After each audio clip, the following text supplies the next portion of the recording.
나 이제 늙어서 할 것도 없고 막 이렇게 얘기하시는데 사람은 나이가 들어가서 늙어가는 것이 아니라 의지의 탄력을 잃어가기 때문에 늙어가는 것이다 라고 나왔습니다. 우리 어머님, 아버님 또 저도 그렇고요. 정말 자식들 낳아서 키우고 가르치면서 열심히 앞만 보고 살았잖아요. 그런데 막상 은퇴를 하고 나면 그 많은 시간을 어떻게 보내야 될지 우리 노는 거를 배워본 적이 없거든요. 요즘 젊은 분들 욜로 라이프, 워라벨에서 현재를 즐기자, 오늘을 살자 이러는데 우리 놀아본 기억 없습니다. 그래서 어떻게 하면 잘 노는지 제가 잘 놀아야 인생이 즐겁다 하는데 여기서 논다는 표현은 여가를 잘 보내는 거거든요. 우리가 80세까지 살 경우에 여가로 보내는 시간이 32년, 40% 해당하는 시간이 여가로 보내는 시간이에요. 여가에는 단순한 여가, 일회성 여가, 두 번째는요, 프로젝트형 여가. 어떤 기간을 정해놓고 이벤트성이 있는 여가고요. 세 번째는 진지한 여가입니다. 그럼 여가가 무슨 뜻인가? 망중한이라고 표현합니다. 바쁜 가운데 한가람을 즐기는 게 망중한인데요. 본자질모, 본인 스스로 즐기는 모임이나 활동을 얘기합니다. 그래서 요즘 은퇴하시는 분들이 하시는 얘기가 그래도 하루에 6시간 일을 하고 한 달에 150만 원 정도는 벌었으면 좋겠다라고 얘기하시는 분들이 76%가 넘었거든요. 65세 이상이 올해로 800만에 이른다고 합니다. 그런데 은퇴하신 분들이 50대 후반에도 은퇴를 하시고요. 그 많은 시간을 어떻게 보내는가 고민을 하셔서 지금 창업, 재취업에 굉장히 몰입하고 계세요. 미국의 낭만 시인 롱펠로우가 친구들 100세가 넘었는데도 불구하고 친구보다 훨씬 젊고 팽팽한 피부를 유지하니까 친구들이 물어봤어요. 야, 너는 그렇게 젊게 사는 이유가 뭐냐? 우리 정원에 오래된 나무가 하나 있다. 해마다 계절마다 꽃을 피우고 있지. 그 꽃을 어떻게 피우고 있는가 내가 살펴보니까 항상 성장을 하고 있더라. 자기 성장을 꾸준히 했을 때 우리가 노화를 늦출 수가 있다. 배운다고 해서 뭘 어려운 걸 배우는 게 아니라요. 붓글씨를 배우겠다. 아니면 평소에 뜨개질을 하고 싶은데 뜨개질을 배우겠다. 그래서 우리가 배움을 게을리하지 않을 때 우리는 노화를 늦출 수 있다고 생각하고요. 우리 일이 없을 때는요. 저도 집에서 화장도 안 하고 있다 보면요.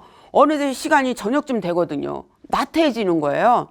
나태해지는 게 싫어서 저는 자꾸 배우러 나오고 그러면 이제 얼굴 화장도 하게 되고 이렇게 되는데 약간의 긴장감은 저는 반드시 필요하다고 생각하거든요.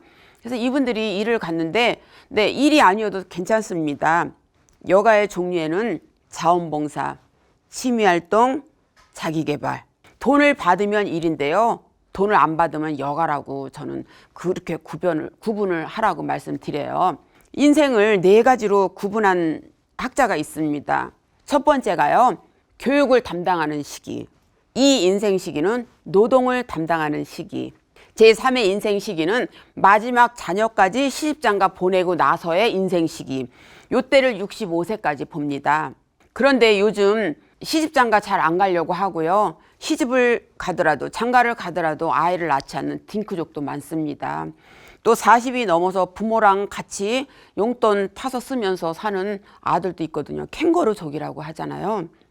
제 아들도 30살인데 아들아 결혼해야지 이랬더니 엄마가 할 수 있으면 엄마가 한 번 더 하세요 이러는 거예요.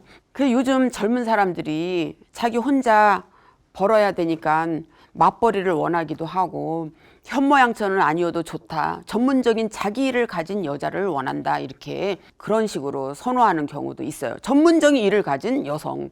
아이를 낳고 누워있더라도 일을 할 때는 나갈 수 있는 여성을 배우자의 조건으로 얘기를 합니다. 그만큼 힘들어서겠죠.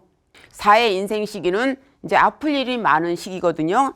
3의 인생을 어떻게 보내느냐에 따라서 4의 인생이 결정된다고 말씀드리고 싶습니다. 3의 인생 시기에는 건강해야 되고요. 젊은 사람들이 하는 얘기가 나이가 들면 입은 닫고 지갑은 열라 이러는데요. 야, 너네들 내가 한 통 내고 싶었는데 돈이 없어서 이렇게 얘기하는 것보다 야, 돈 꺼내지 마. 내가 계산했어. 이게 훨씬 더 어른으로서 멋지게 보이는 모습이거든요. 또 일, 소일거라도 일이 있어야 된다는 거. 왜? 약간의 긴장감이 사람을 활기 있게 만든다고 저는 생각하거든요. 그래서 일도 있어야 되고요. 친구는 3명 이상 5명까지 있으면 딱 좋다고 생각해요. 미아이 칙센트 미아의 말을 빌자면 우리가 행복한 삶을 살려면 3가지. 첫 번째, 힘들고 어려울 때 내 이야기를 들어줄 수 있는 멘토가 있으면 되고요. 2번째, 일과 사생활의 조화로움. 일은 일이고 사생활은 사생활. 3번째는요, 내가 하는 일에 보람과 가치를 느끼면 된답니다. 남들이 저게 뭐야 해도 내가 하는 일에 보람, 가치 느끼면 저는 그게 최고라고 생각하거든요. 우리가 행복한 삶을 살려는 방법은 멀리 있는 게 아니고 돈이 많이 드는 것도 아니거든요. 그래서 항상 열정을 쇠퇴시키지 마시고 배움에 손 놓지 마시고 또 소일거리라도 봉사라도 하시면서 좀 보내셨으면 좋겠습니다. 짤막한 시가 있는데요. 야야, 젊어고성은 돈 주고도 산다는 말 하지 말아라. 젊어서 고생했더니 지금 안 아픈 곳이 없다. 야야, 시간 없다고 노는 거 미루지 말아라. 다리가 건강하고 몸이 건강할 때 그래야 놀 수 있다. 야야, 행복을 저축한다고 생각하지 말아라. 행복은 저축한다고 모아지는 게 아니라 그때그때 쓰는 거다. 야야, 돈을 모아야 된다고 차곡차곡 모으지 마라. 돈 있을 때 먹고 싶은 거 먹고 하고 싶은 거 하면서 살아라. 나는 이제 나이가 들고 나니 움직일 기력도 없고 먹어도 소화도 안 된다. 그러니 이제부터 먹고 싶은 건 많이 먹고 다니고 싶은데 많이 다니고 인생을 즐겨라. 그리고 웃어라. 어떤 어르신이 쓴 짤막한 글이었거든요. 우리 행복을 내일로 미루지 말고요. 오늘 재밌게 행복하게 이렇게 사시라고 말씀드리고 싶습니다. 다시 한번 정리를 해드리면요. 제3의 인생 시기는 마지막 자녀까지 시집장가 보내고 나서의 시기고요. 4의 인생 시기는 이제 아플 일이 많은 시기거든요. 3의 인생을 어떻게 보내느냐에 따라서 4의 인생이 결정된다고 말씀드리고 싶습니다. 3의 인생 시기에는 건강해야 되고요. 건강하려면 평소에 운동을 꾸준히 하셔야 되고 물도 많이 마셔야 되고요. 또 소식을 하셔야 되고 또 단백질 섭취 꼭 하시고요. 지나가다 할아버지 이랬더니요. 분명히 할아버지들이 5분 가시는데 어느 한 분도 딱 쳐다보는 분이 한 분도 안 계세요. 그분들은 스스로가 할아버지라고 생각 안 하시는 거죠. 그렇게 남들 시선 신경 쓰시지 말고요. 누구를 위해서가 아니라 나를 위해서 하루하루 즐겁게 사셨으면 좋겠습니다. 감사합니다.